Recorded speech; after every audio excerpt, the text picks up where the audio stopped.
जय हिंद दोस्तों, स्वागत है आपका इस कॉन्सेप्ट एजुकेशन पे। आइए, हम लोगों को क्या चल रहा था?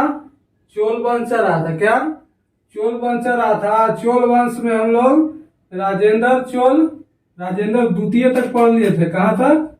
राजेंद्र द्वितीय तक पढ़ लिए थे। आज हम लोगों को पढ़ना है राजेंद्र द्वितीय के बाद वीर राजेंद्र। क्या वीर राजेंद्र होता है?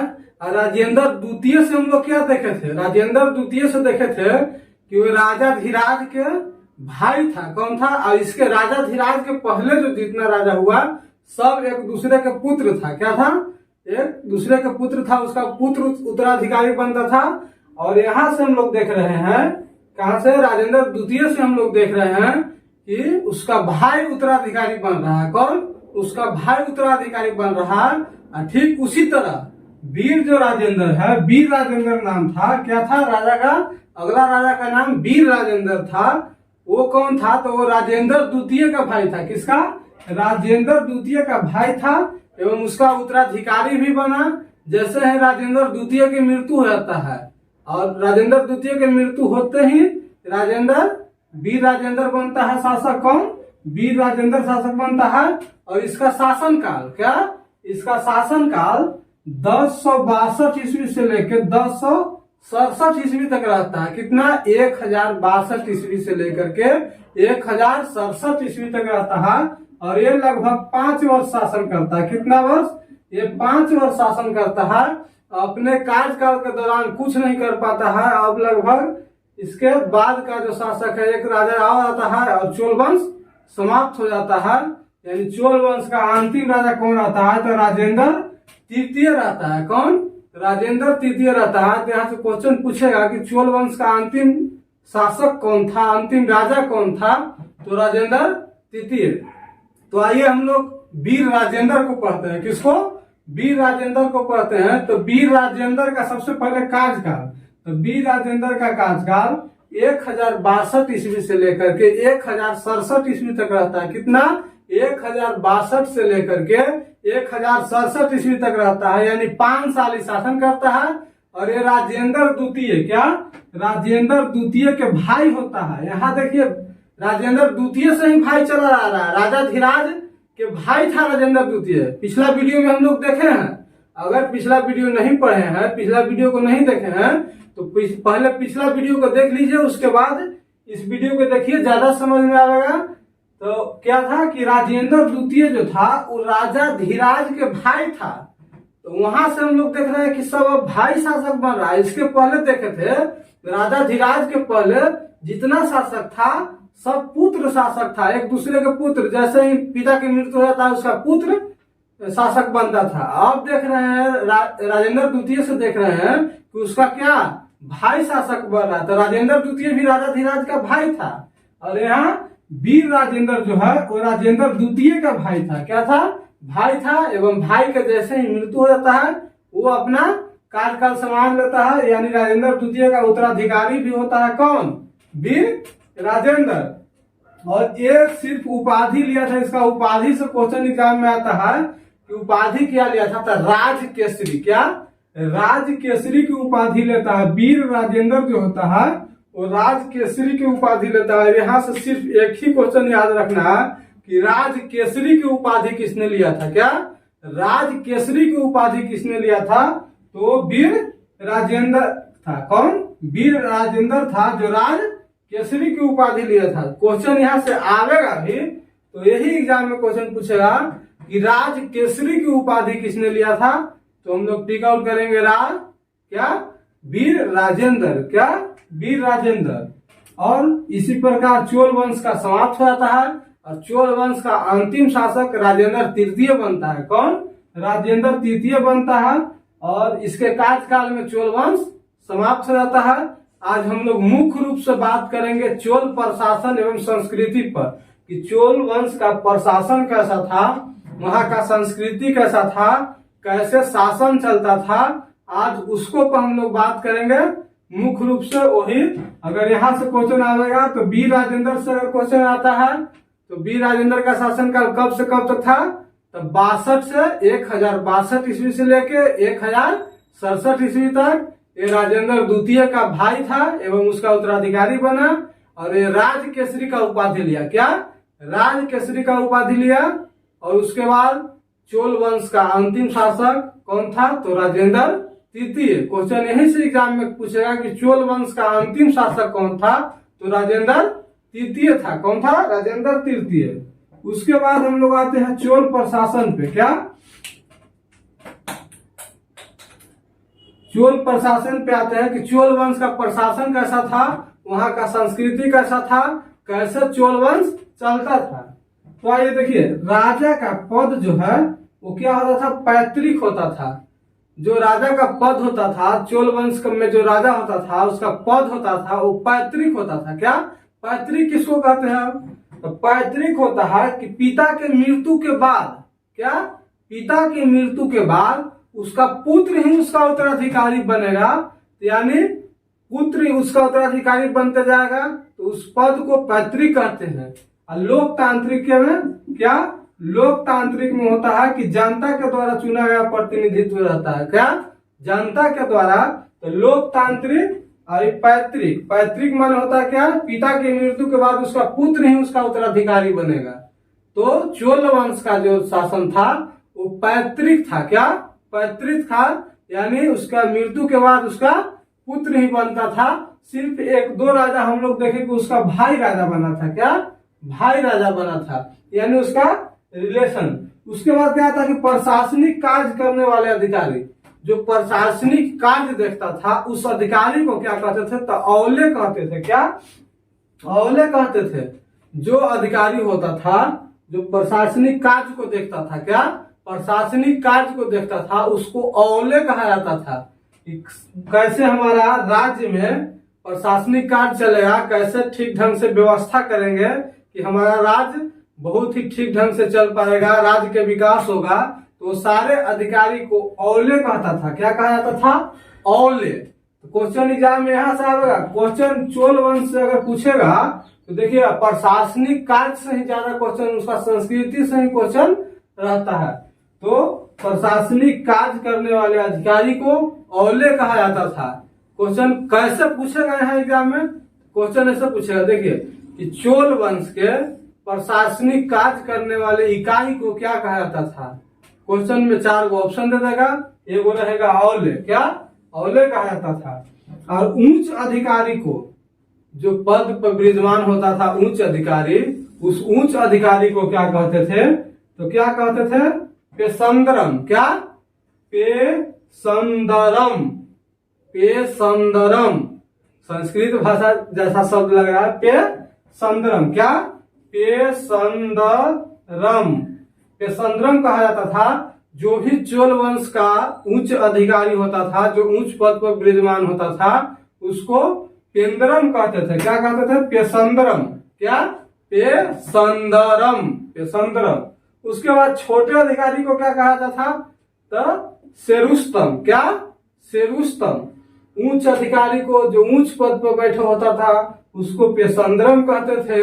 और जो निम्न पद पर, जो नीचा पद पर छोटा अधिकारी होता था, उस छोटा अधिकारी को पे रुस्तम कहा जाता था। क्या? पे रुस्तम, सॉरी, से रुस्तम कहा जाता था। क्या? से रुस्तम कहा जाता था। उसके बाद राजा के अंग रक्षक को क्या कहा जाता था? जो राजा को बॉडीगार्ड होता था उसको बॉडीगार्ड कहते हैं, अंग रक्षक को बॉडीगार्ड कहते थे। बॉडीगार्ड को क्या कहते? जो राजा को सुरक्षा के लिए विराजमान होता था, राजा को सुरक्षा करता था, उस बॉडीगार्ड को क्या कहा जाता था? तो बेलाडक कारा कहा जाता था। क्या कहा जाता था? बेलाडक कारा। क्या? बेलाडक कारा कहा जाता था। जो चोल वंश में जो राजा के अंगरक्षक होता था, उस अंगरक्षक को बेलाडक कहा जाता था। क्या कहा जाता था? बेलाडक कहा जाता था। उसके बाद राजकीय आय का मुख्य स्रोत क्या था? क्वेश्चन एग्जाम में यहां से बहुत ज्यादा एग्जाम में क्वेश्चन पूछता है कि चोल वंश का राजकीय आय, उसका आय कहां से आता था? उस वंश में, चोल वंश में जब चोल वंश चल रहा था तो उस समय आय का माने पैसा कहां से आता था? उसका प्रमुख स्रोत क्या था? तो वो था भूमि कर। क्या था? भूमि कर। चोल वंश में भूमि कर से ही पैसा आता था। क्या? आता था और वो भूमि कर कितना था, तो उत्पादन का 1/3 भाग था। अगर मान के चलिए कि एक उत्पादन हुआ तो उसका, अगर 3 उत्पादन हुआ तो उसका 1 भाग रख लेगा, 1/3 भाग उसका उत्पादन था। उसके बाद देवदासी एवं दास प्रथा दोनों प्रचलित था।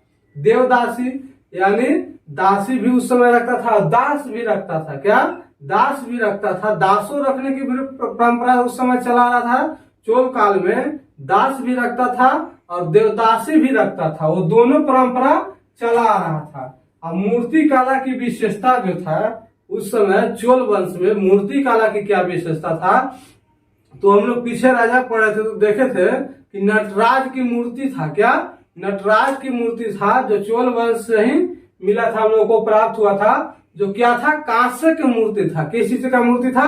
कांसे की मूर्ति था। तो हम लोग चोल काल में, क्या, चोल काल में जितना भी मूर्ति बनता था वो लगभग सबसे ज्यादा उसका विशेषता यही था कि वो कांसे के बना हुआ मूर्ति होता था। किस चीज का?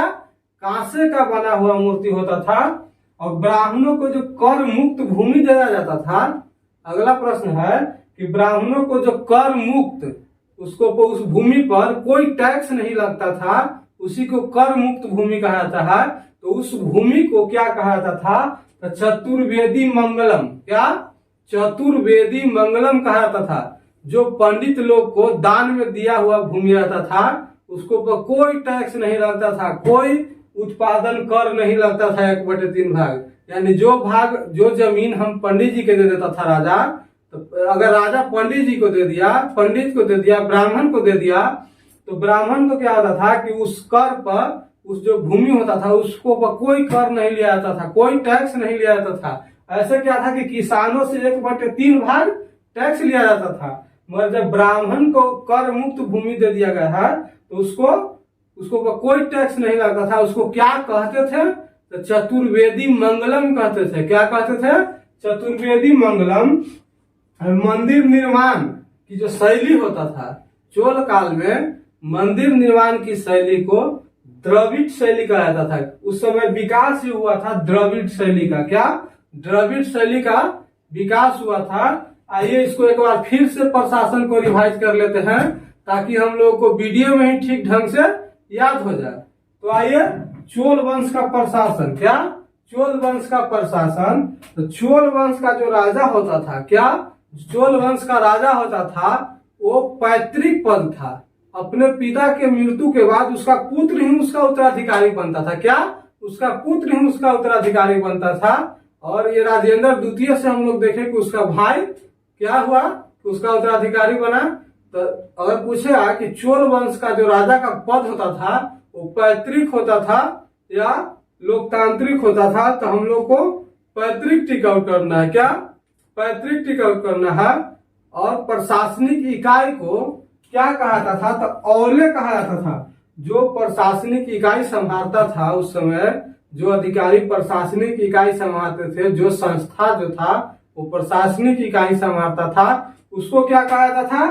तो औले कहा जाता था। क्या? औले कहा जाता था। और उच्च अधिकारी को, जो ऊंचा ऊंचा पद पर विराजमान था अधिकारी, जैसे राजस्व अधिकारी था, उस समय जो क्या था, उस सबको क्या कहा जाता था? पेशंदरम कहा जाता था। जो भी उच्च पद पर अधिकारी बैठा होता था उसको पेशंदरम कहा जाता था। क्या? पेशंदरम, पेशंदरम, पेशंदरम, पेशंदरम कहा जाता था। और जो छोटा अधिकारी होता था तो छोटा अधिकारी को शेरुस्तम कहा जाता था। क्या कहा जाता था? शेरुस्तम कहा जाता था। और राजा के अंगरक्षक यानी जो राजा का बॉडीगार्ड होता था, तो राजा के बॉडीगार्ड को बेलाडपकारा कहा जाता था। क्या? उसके बाद राजकीय आय, माने चोल वंश जब शासन चल रहा था उस समय आय आने का मुख्य स्रोत क्या था, कहां से पैसा आता था? तो क्या था? तो भूमि कर था। क्या था? भूमि कर था। भूमि कर से ही उस समय आय का प्रमुख स्रोत था, जो कितना था? 1/3 भाग था। कितना? उपज का यानी उत्पादन का 1/3 भाग भूमि कर लिया जाता था। क्या? उत्पादन का 1/3 भाग भूमि कर लिया जाता था। और उस समय देवदासी प्रथा और दास प्रथा दोनों जो है चोल काल में प्रसिद्ध था। और मूर्ति कला की जो है उस समय क्या था कि कांसे की मूर्ति बनाई जाती थी। मूर्ति कला की विशेषता था कि कांसे की मूर्ति बनाई जाती थी। हम लोग देखे थे पिछला जब राजा पढ़ रहे थे तब तो क्या था कि नटराज की प्रतिमा के बारे में हम लोग पढ़े थे। वो चोल वंश की क्या था विशेषता था। उसके बाद ब्राह्मणों को जो कर मुक्त भूमि दिया जाता था, अगर ब्राह्मण को भूमि दान दे दिया गया है तो उस पर कोई टैक्स नहीं लिया जाता था। उस भूमि को क्या कहा जाता था तो चतुर्वेदी मंगलम कहा जाता था। क्या चतुर्वेदी मंगलम कहा जाता था। और चोल वंश दक्षिण में प्रसिद्ध था, जान ही रहे आप लोग। पूरा चोल वंश हम लोगों को आज समाप्त हो गया। चोल वंश क्या था कि दक्षिण में प्रसिद्ध था और वो द्रविड़ शैली का उदाहरण, क्या द्रविड़ शैली का विकास हुआ था उस समय। चोल काल के समय में द्रविड़ शैली का निर्माण हुआ था, द्रविड़ शैली का विकास हुआ था। और इसी के साथ आज हम लोगों का चोल वंश समाप्त हो गया। और अगला वीडियो हम लोगों को राष्ट्रकूट वंश पर आएगा और लगभग अब हम लोगों को 5-6 वीडियो में प्राचीन हिस्ट्री समाप्त हो जाएगा। उसके बाद हम लोग मॉडर्न शुरू करेंगे। उम्मीद करते हैं वीडियो पसंद आ रहा होगा। अगर वीडियो पसंद आ रहा है तो वीडियो को लाइक, शेयर, कमेंट और चैनल को सब्सक्राइब जरूर कर लें। अपना परिवार को बढ़ाने में सपोर्ट करें। चैनल को सब्सक्राइब और वीडियो को जितना हो सके ज्यादा से ज्यादा शेयर करें ताकि सभी विद्यार्थियों के पास पहुंच सके। धन्यवाद।